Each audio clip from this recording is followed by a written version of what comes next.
તો આ તરફ ગાંધીનગરમાં ભારે વરસાદ બાદ અંડરબ્રિજ હવે બંધ થયો છે। ભારે વરસાદમાં પાણી ભરાતા અંડરબ્રિજને બંધ કરવાનો વારો આવ્યો છે। ત્યારે તાજેતરમાં જ લોકાર્પણ થયેલા અંડરબ્રિજ પાણીમાં ભરાઈ ગયા છે।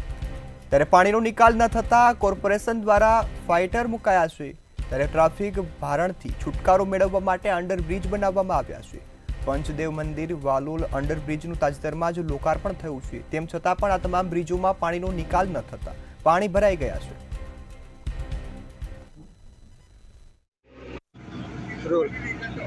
ગાંધીનગરમાં વધતા જતા ટ્રાફિકના નિવારણ માટે નવા અંડરપાસ બનાવવામાં આવે છે, અંડરબ્રિજનું નિર્માણ કરવામાં આવ્યું છે। હજુ તો ગઈ 17 મેના રોજ આ અંડરબ્રિજનું લોકાર્પણ થયું હતું, ત્યાં અત્યારે પ્રથમ વરસાદની અંદર જ અહીંયા ઠેર ઠેર પાણી ભરાઈ ચૂક્યા છે। અંડરબ્રિજનો 17 મે 2025ને શનિવારના રોજ સંસદ સભ્ય અને ગાંધીનગર લોકસભા કેન્દ્રીય ગૃહ સહકાર મંત્રી અમિત શાહ અને મુખ્યમંત્રી ભૂપેન્દ્રભાઈ પટેલે આ બ્રિજને લોકાર્પણ કર્યું હતું।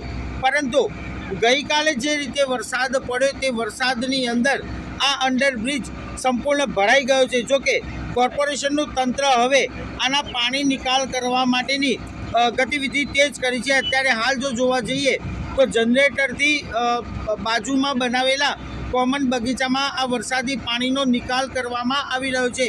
ગાંધીનગરની અંદર મહત્વનો આ અંડરબ્રિજ અત્યારે હાલ પાણીથી ભરાઈ ચૂક્યો છે। આવી જ અવદશા તમામ અંડરબ્રિજની થઈ ચૂકી છે। ગાંધીનગરના જે મોટાભાગના અંડરબ્રિજ છે તે તમામ વરસાદી પાણીથી ભરાઈ ચૂક્યા છે અને વરસાદી પાણી નિકાલ કરવા માટે આ રીતની સિસ્ટમ કોર્પોરેશન તરફથી શરૂ કરવામાં આવી છે। જો કે આ કામગીરી કેટલી ઝડપથી થશે અને આવનાર સમયમાં હજુ પણ આ અંડરબ્રિજ થોડાક સમય માટે બંધ રહે તેવી પરિસ્થિતિનું નિર્માણ થયું છે। કેમેરામેન વિનોદ રાઠોડ સાથે ઉજ્જવલ વ્યાસ, મંતવ્ય ન્યૂઝ, ગાંધીનગર।